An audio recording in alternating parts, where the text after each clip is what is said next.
Jon Etxalar, arratsaldeon. Arratsaldeon. Mikele López de la Hoz, kaixo, zer moduz? Kaixo, osongi.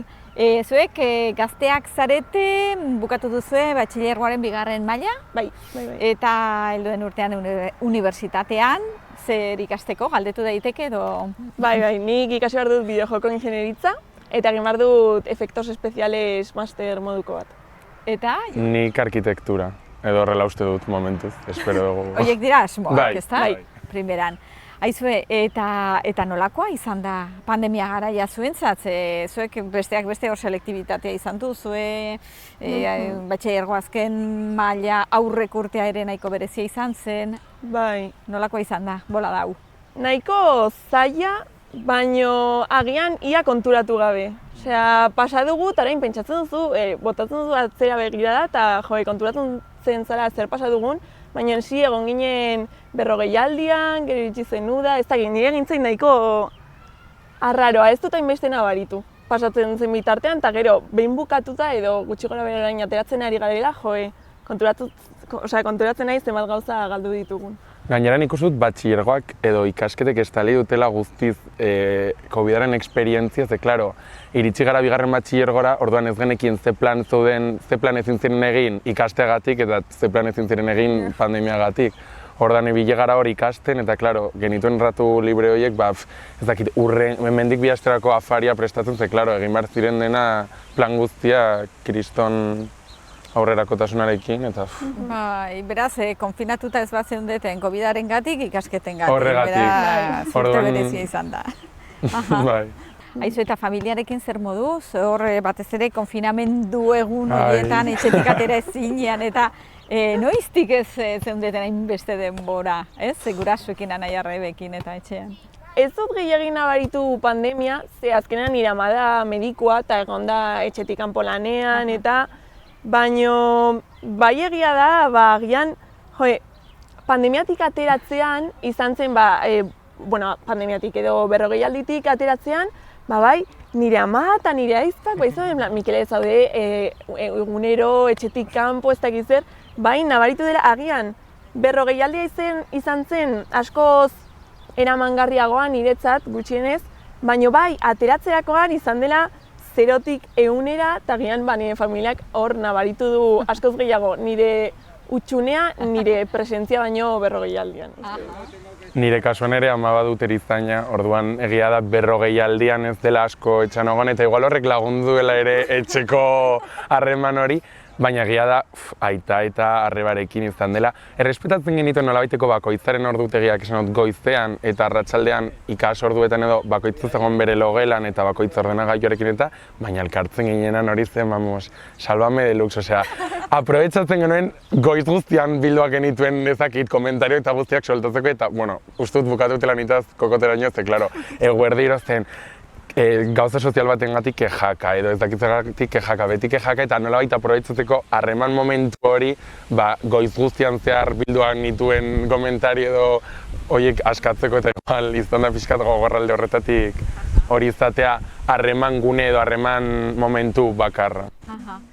Zuek nahiko ongi eraman duzue eta etxean egontzate gustora, familiarekin, ikasketekin ere bai, baina zuen adineko jende asko bada gaizki pasa duena. Zuen inguruko gazten artean hori ikusi duzue, norbaitola arazo bereziak izan dituena, edo? Adibidez, nik uste, alde batetik ikasketetan okerrago dabiltzaten pertsonek, bai izan duten nahiko zaila hori klaseak jarraitzat horrela, baina bai familiaren arloan, adibidez, logela partekatzen duten Anaia Arrebek eta horrela, hori bai izan da nik uste dut pertsonaientzako, edo nik adibidez badudalako jardina, baina pixu txikiagotan edo horrelako tokietan bizi diren pertsonek, edo nire lagunek eta bai izan dute nahiko zailagoa nik uste. Nik uste dut hitz egiten dela 40 aldiaz denontzat berdina izan den gauzat bezala, eta gero egia da, bakoitzak dugula gure egoera ekonomikoa, gizartean daudela 11 egoera ekonomiko desberdin, eta egia da adibidez ikasketen arloan ez dela berdina ordenagailu bat familia guztiarekin partekatzea edo kide bakoitzak bere ordenagailu propioa izatea, ze horrek adibidez ikasketa orduetan, ikasketa moduetan, lagundu edo zaildu du eta horrek ere egia da harremana zailtzen duela. Osea, ez da berdina, nik adibidez izan dut kide bakoitzak bere logela izateko privilegio hori, baina izan ez duena jakin edo ikasi behar izan du nolabait ordu horiek, ez dakit, arautzen eta harreman hori nolabait hobetzen edo... Eta animoaren aldetikan, nola egon zarete? Zenbein, jendea ibili da montaña errusa batean bezala, ezta? Egun batzuetan horrela eta bestetan burumakur, zuek, gora bera asko izan duzue, animoan? Ni naiz nahiko pertsona alaia eta positiboa beti, osea, ni naiz, ez dakit, izan dut, sorte hori biltzeko nahiko ongi. Egia da, egon zirela une batzuk, batez ere 40 aldian eta horrela, zaudela goibel, eta azkenean betiko kontu bat izan daitekena, esnatzen zarela triste, agian ez duzu horri buelta emateko modurik, ze ezin duzu zure lagunak ikusi ditzakezu bakarrik bideo dei bitartez, edo ere, kurtsoan zehar, azterketa garai horiek, edo agian bazenuela azterketa astea, eta gero bukatzen zen, eta pentsatzen zenuen izango zela hori, normalean ziren festak, edo afariak, edo ospakizunak, eta zen azterketa bukatu, eta berriro astelehenan klasera, normal, ez dakit. Pizza bat afaldu etxean eta listo. Ja, hori. Pizza hori eskertu dela, historiako azterketa baten ondoren, pizza bat izatea, hori...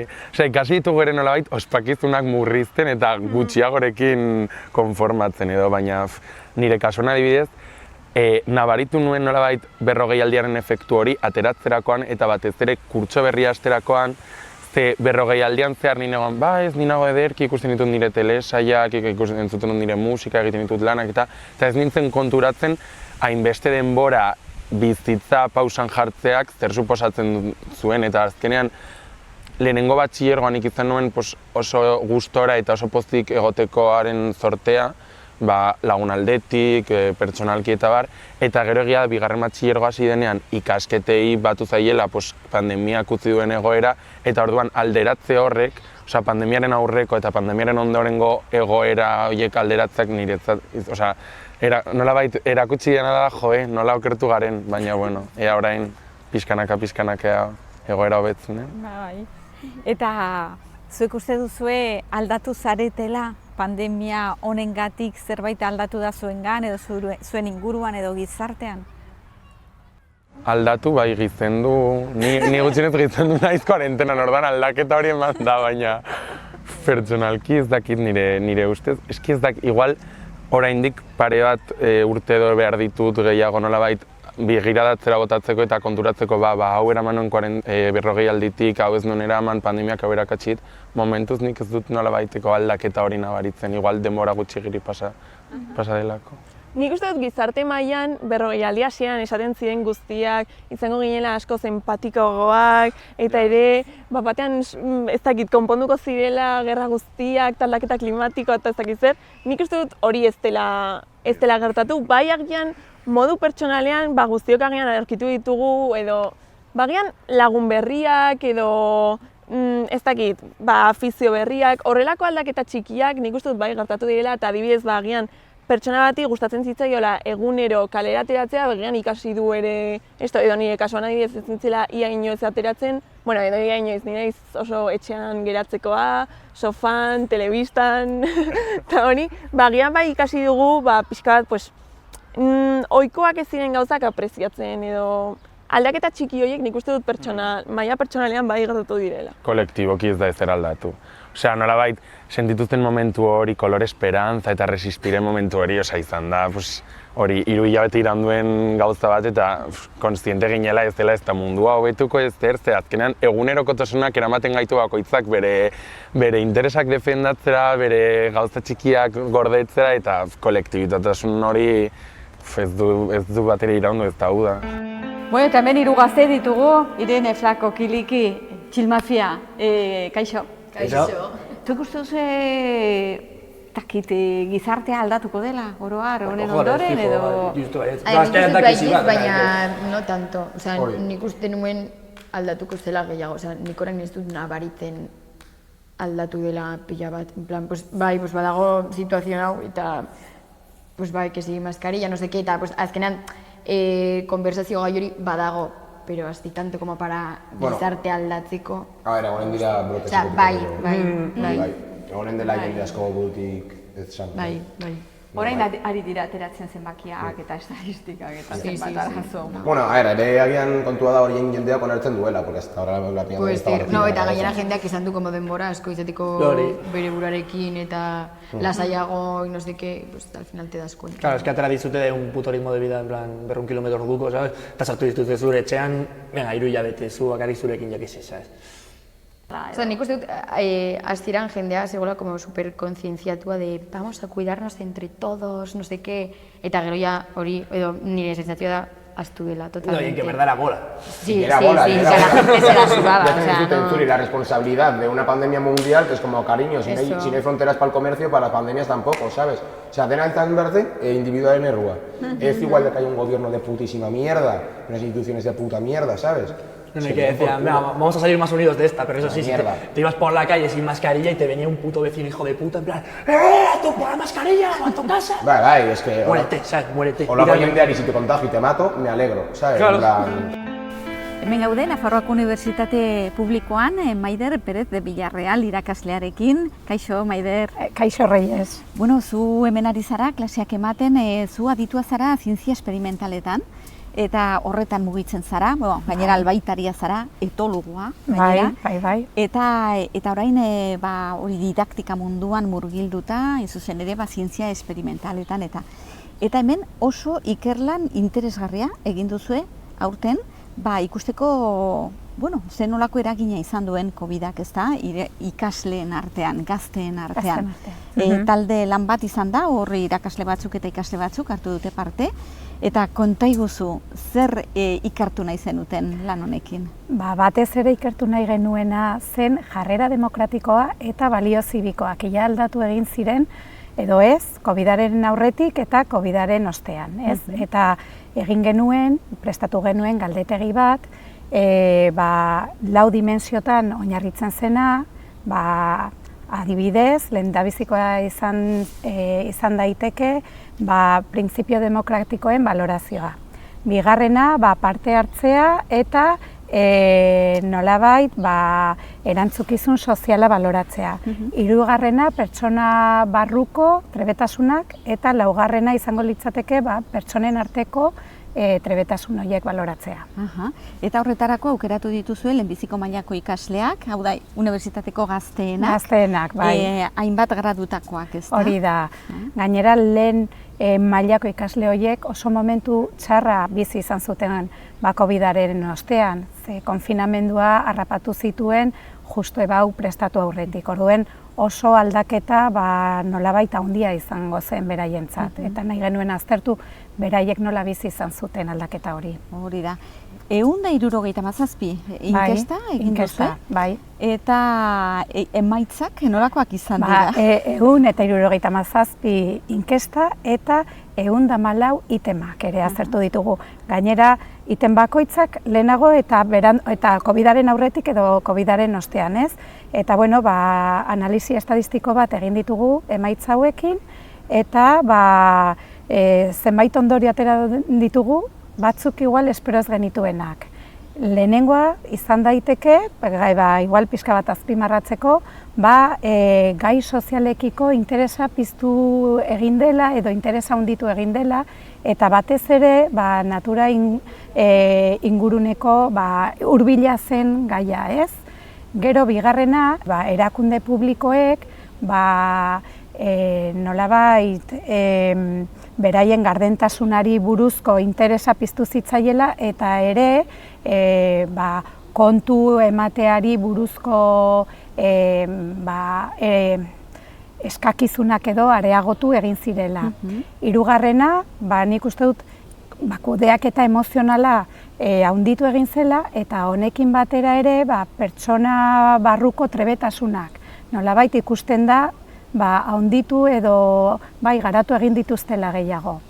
Gero adinakoak kontuan hartuta, adinakoen errespetua eta zaintzarekiko nolabait konpromisu sendoago ikusi zaie, garatu egin dutela. nik uste dut ere hainbeste albiste eta telebistain hainbeste aldiz COVID-aren inguruan hitz egiten zutelako, hau da ondorio bat atera duguna. Beste bat izan da ere interes gehiago adierazi dutela beste pertsonen pentsaerekiko edo pertsona hauen balioekiko. Kanpotarren adibidez balioekiko edo pentsamoldeak, ez? Gero, beste bat izan da batez ere giza eskubideen aldeko interesa ere ikusi da handitu egin dela, eta aldarrikatzen dutela gehiago gardentasuna gure lege sistema. Pixka bat hori izango zen ondorio orokorrak, ez, ikerketarenak. Eta alakoak espero zenituzten? Ez hain argi eta garbi olakoak. Nik uste dut oso emaitza positiboak izan direla, eta nolabait konfinamenduan bakoitzak bizi izan dugun modu batera, baina nahiko latza izan da guztientzat, ez? Eta beraiek ere ikusita beste urtean unibertsitatera etorri behar zirela, agian espero genuen emaitza ezkorrago bezala edo interesatzen zaiguna da beraiek kudeaketa emozionala, nola azkenean erresilientzia hori ikusi da, ezin ziren lagunekin elkartu, orduen virtualki geratzen ziren beraiekin, eta oso modu normalean ikusten zuten Zoomen bitartez edo bilerak egitea edo elkartzea lagunekin. Zuen adinean hori oso garrantzitsua da, lagunekin egotea, kuadrilarekin egotea, hori nola eraman duzue? Nik uste dut nire kasuan, kuadrilarekin egotearena, azkenean oso lagunak baldin bazarete edo oso talde itxia baldin badago, nahiko erresa betiko zailtasunekin, baina harremana jarraitzea bada egingarria. Modu telematikoan edo fisikoan ere bai? Fisikoan ere, azkenean izan gara pixka bat burbuja esaten duten horietako bat, azkenean geratzen gainera beti berdinak eta beti horrela. Baina egia da, hori festetan beti ezagutzen zenuela jende berria edo ateratzen zinela etxetik eta goten zinen kontzertu batera edo esperientzia berri horiek eta jende berri hori izan dela oso zaila izatea. Ni horretaz konturatu nintzen joan ginean selektibitatera, klaro, pasa genuen urte bat, hori esan duzuna, betiko lagunekin faltzeko seinaka mai bakoitzean. Osea, nolabait, igual lagunak ez diren hoien kontakturik gabe. Orduan, iritsi ginean selektibitatera eta ikusten duzu, behin ikusten nuen tipo ura edo guapo iruditzen zaidan tipo hori, claro, horretaz ez ginen jabetu horren beharraz, ez? Osea, nolabait, lagunak ez diren, baina igual bistaz edo ezagutzen ditugun pertsona horien presentziaren beharraz. Eta azkenean, zure adineko jende asko toki berean elkarrekin ikustaren beharraz. Ni horretaz konturatu nintzen selektibitatean genuen. Eta polizia hemen, denbora guztian, zen modu? Pilo bat, joder, egon da, adiós. Bueno, daukagu sortea que al no ser racializados te paran menos. También, eso es verdad. Baina... No, pero sí que es verdad que ha habido un mogollón de puta policía. Azkenean, gazteon como funtzionamendua nuestro día a día, zer da, egotea kalean, ez edaten egunero, baina edaten, hitz egiten, erretzen, no sé qué, eta claro, egon este momentu baten en el que es que todo esto era ilegal. Claro, eta aparte es que ez dago IC alternatibarik. O sea, lo único que puedes hacer como joven y lo único que te ofrecen es egotea kalean. Eta erketzen badizute hori, eta taberna guztiak itxita, en plan, a las 10 cerramos los bares. Ya, y después, ¿qué quieres que haga, sabes? No Total. O sea, kendu ziguten guztia, eta gainera, que esaten ziren, como de, no, es que es culpa de los jóvenes que salen de fiesta, pero ¿y qué quieres que haga? Total. Comerme los mocos, ¿sabes? Pues no... Zue jarri dizute, isunik? Pues bai, bizpairu fácil. Niri ez. O sea, barkatu dizkidate. O sea, bai. Bueno, jarri dituze isun fantasmagorikoietako batzuk, eta gero jartzen ez diatela isunak, baina ez didatela jarri. Entonces, pues... Ahora esan dizute, kontuz, baina... Baina, sabéis que esto no lo podéis hacer... No, pero bueno, iréis a otro sitio... Egon hitz egiten ez hau... Txintxo urpegia jarri ez. Baina, egon gauzoko lagunekin hitz egiten, en plan, yo que sé, nire klaseko neska batzuekin, en plan, las más chinchos de todo el puto, de toda la clase, no sé qué, hitz egiten berakin, tú, es que les han puesto multa hasta ellas, ¿sabes? Y dices, tú, hostia. O sea, literalmente, mundu guztia te da con una puta multa, ¿sabes? Que esta pandemia. O sea, gazte guztiok. Baina ez duzu pagatu, ez? Ni bat bai. Bai.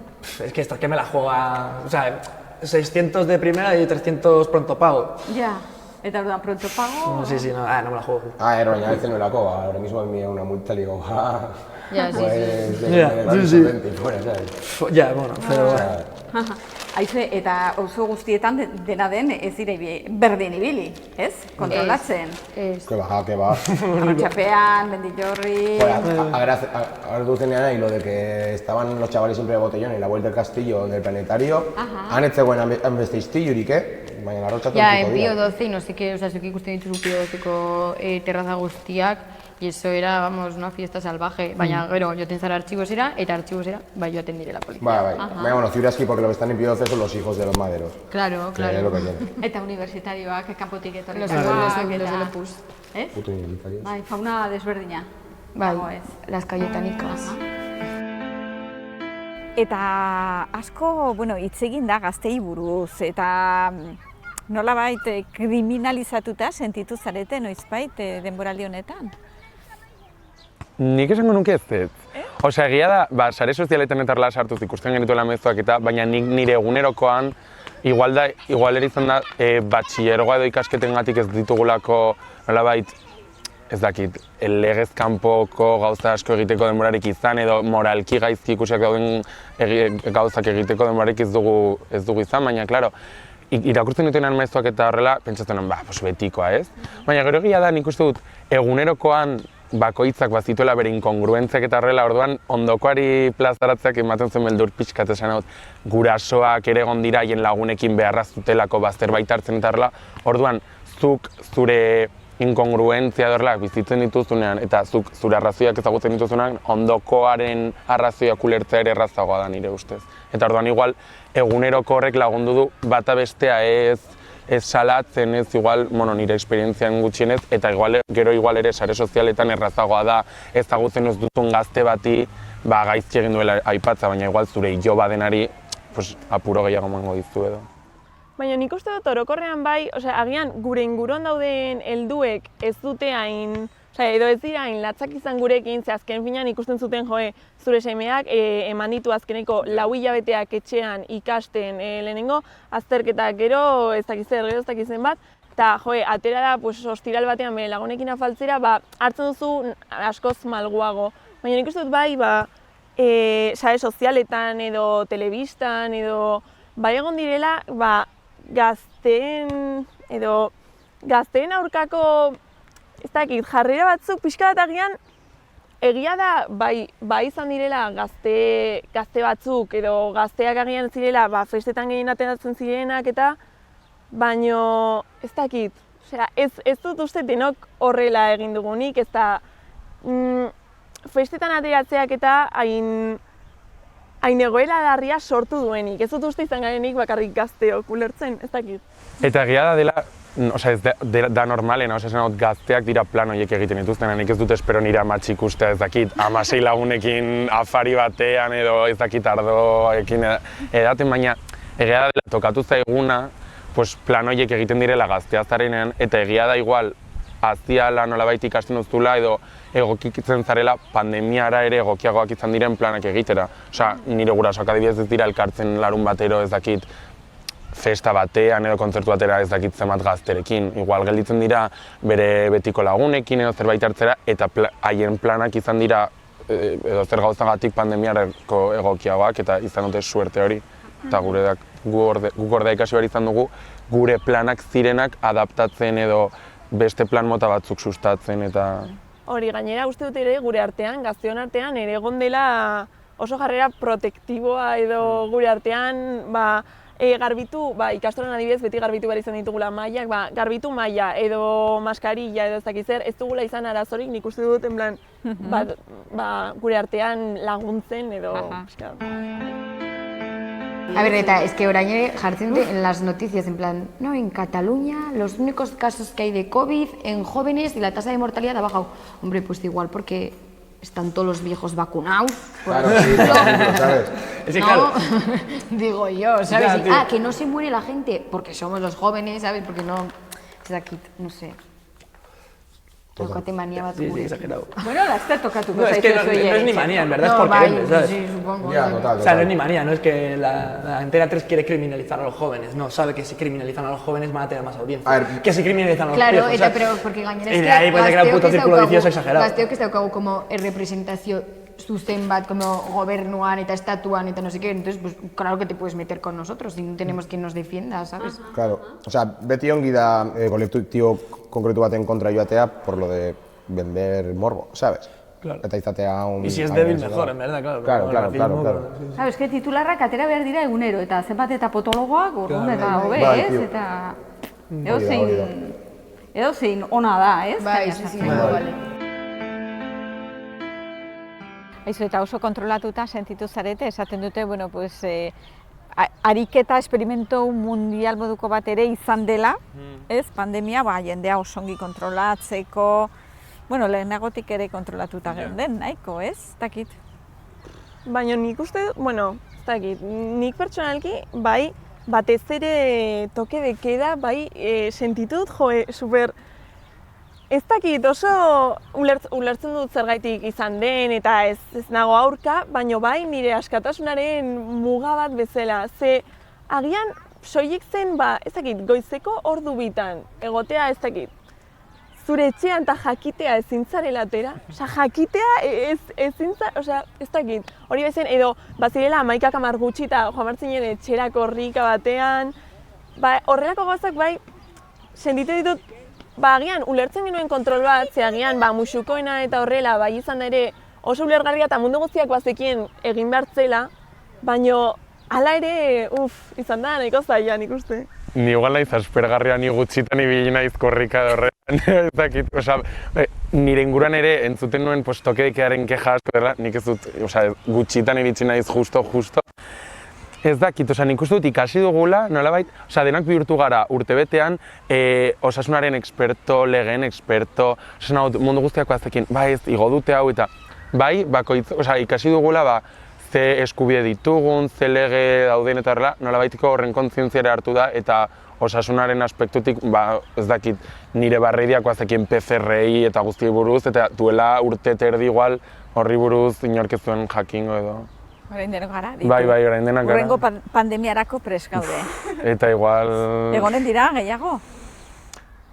Nik egin nuen biologiako lan bat aurreko urte bukaeran, eta bai izan zen ba hori, bazkenean aldaketa klimatikoarengatik eta bazkenean egiten ditugunez herrialdeak ba, lehenagotik ba, oianak eta ziren tokietan, orain ba, animali guzti horiek eta lehen oianean zeuden animali horiek ba, orain hartu dutela gure espazioa, bueno, guk hartu dugu haien espazioa eta orain daude gure jardinean, ordan askoz errexagoa dela zoonosi eta animaliek pasatako virus horiek guregan etortzea, baina espero dut pandemia gehiago ez izatea. Osea, espero dut urrengoetan askoz gehiago prebenitzea edo Prest egotea. hori edo prestatuagoak egotea, baina ez dakit. Eske beste naz, nik ez dut beste bat, Osea, nik ere irakurri ditut artikulu batzuk hau dela askoren hasiera eta nik benetan, osea, ez dut, osea, horrela badaf, espero dut... negazionista eta Bai, listo. te juro. Osea, Carlos III agertzen ziren horiek musukorik abetarrela, beste bat balin badago, ni bihurtuko naiz haietakoa, eta jo, eske beste bat... Nekatuta bukatuz delakoa. Bai. Eta nik uste, eske ez dakit, jendak esaten du, ba, normalitate berri hau ez da inoiz zarra, eske nik pentsatu nahi dut baiet.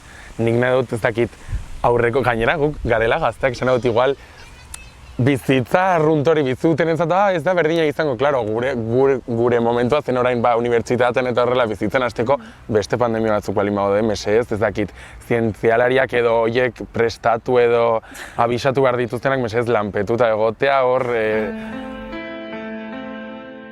Txertoa jarri behar duzu, edo ez, edo ze? Ni bai, o sea, yo me meto todas, si hace falta la china, la rusa, la americana. La peor de todas, tío, la peor de todas. Si de juerga, lo que sea. La o sea. peor, la peor.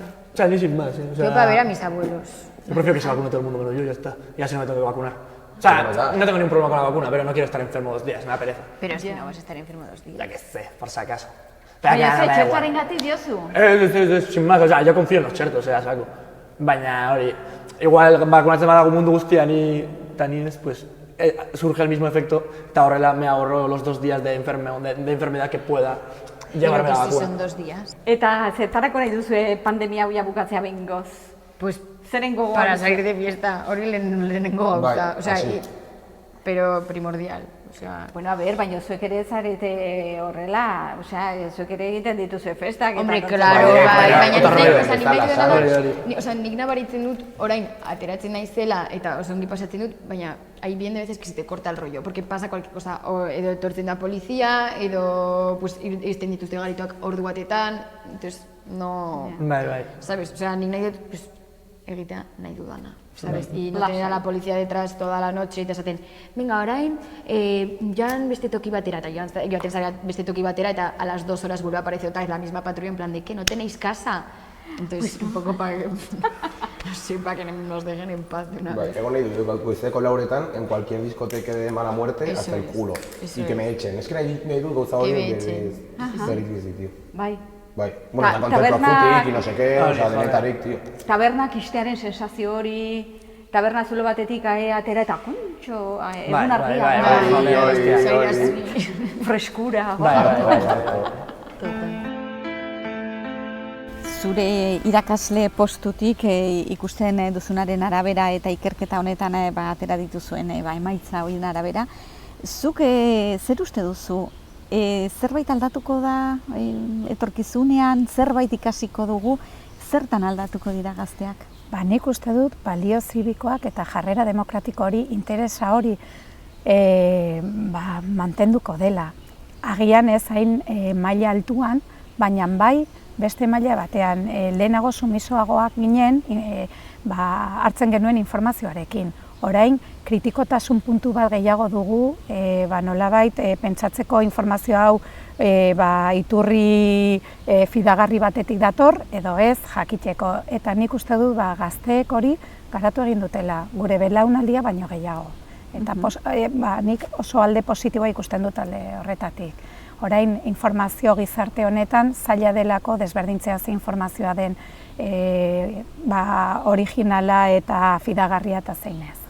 Bizipen oso garrantzitsuak oso sakonak izan dira, gazteen bizitzan oso momentu kritikoan gainera, beraz, suposatzen da ez dituztela ahaztuko nola nahi eta hor arrasto utziko dutela. Bai, hori da nik ere uste dudana, bai. Maider Perez de Villarreal, benetan eskerrik asko hartzeagatik hemen Nafarroako Unibertsitate Publikoan, zorionak egin duzen lan horrengatik, eta esandakoa. Mil esker. Mila esker zuei, benetan, aukera hau emateagatik. Tokatu zaigun justo, adin bat nik uste, gustatzen zait, edo gustatuko litzaidake askoz gutxiago izatea justo DBH 3. mailan edo agian unibertsitateko lehenengo urtean hasten zarenean etapa berri bat edo 3. mailan diot ze azken finean hor hasten zara festetan ateratzen, kalera, tabernetara torrela. Eta orduan nik uste dut gure adina izan dela nahiko txarra, baina azkenean bazen batxillergoa, 2 urteko infernu bat, orduan izan da pixkat okerragoa, baina espero genuen nahiko txarra. Eta orain normaltasunera eta aukera gauza gehiago egiteko. Etapa berri honetan. Lehenengo urte hori zer moduz. Nik espero dut hemendik aurrera dena hobera joatea, nolabait hau anekdota luzte batean geratzea, musikoak izatea gauza vintage eta gure jobek nolabait eramango dituzten gauzak, baina espero dut hemendik aurrera ez dakit duela 2 urte zegoen egoera horretara bueltatzea. Osogi. Mikele eta Jon, benetan eskerrik asko gurekin egoteagatik hemen solasean, eta hemendikan aurrera dena bikain joan dadila, ez? Ea, eskerrik asko. Eta suerte unibertsitatean, Ongi. Pasada, orain zer da, amets gaizto moduko bat? Pasatzen nahi da. Amets gaizto moduko bat? Tampoco, ez dut mitifikatzen tampoco, en plan... Pues pasada y ya está, baina, pues ya se está acabando. Aurrera guztiak egin. Bai, izan dena mierda bat, baina, bizitza ez dagoen guapa, la vida también es un poco puto mierda, ¿sabes? Hori, gauzak zeuden gaizkita horren gaizkiago, así que tampoco, bueno, palante, yo que sé. Ongi. Eta zuek zer orain kontzertuak topera eta gelditu gabe, ez? Bai, azte bururo. Eta bien bitartean bideoak eta noiz oro. Hori, todo un poco, bai. Banda berria. Batzutan gehiagi, baina, sí, es que es lo que toca. Bai. Ongi. Ba, primeran, besterik ez, zaizue, txil, mila esker gurekin izateagatik, eta, venga, ongi segi. Agur.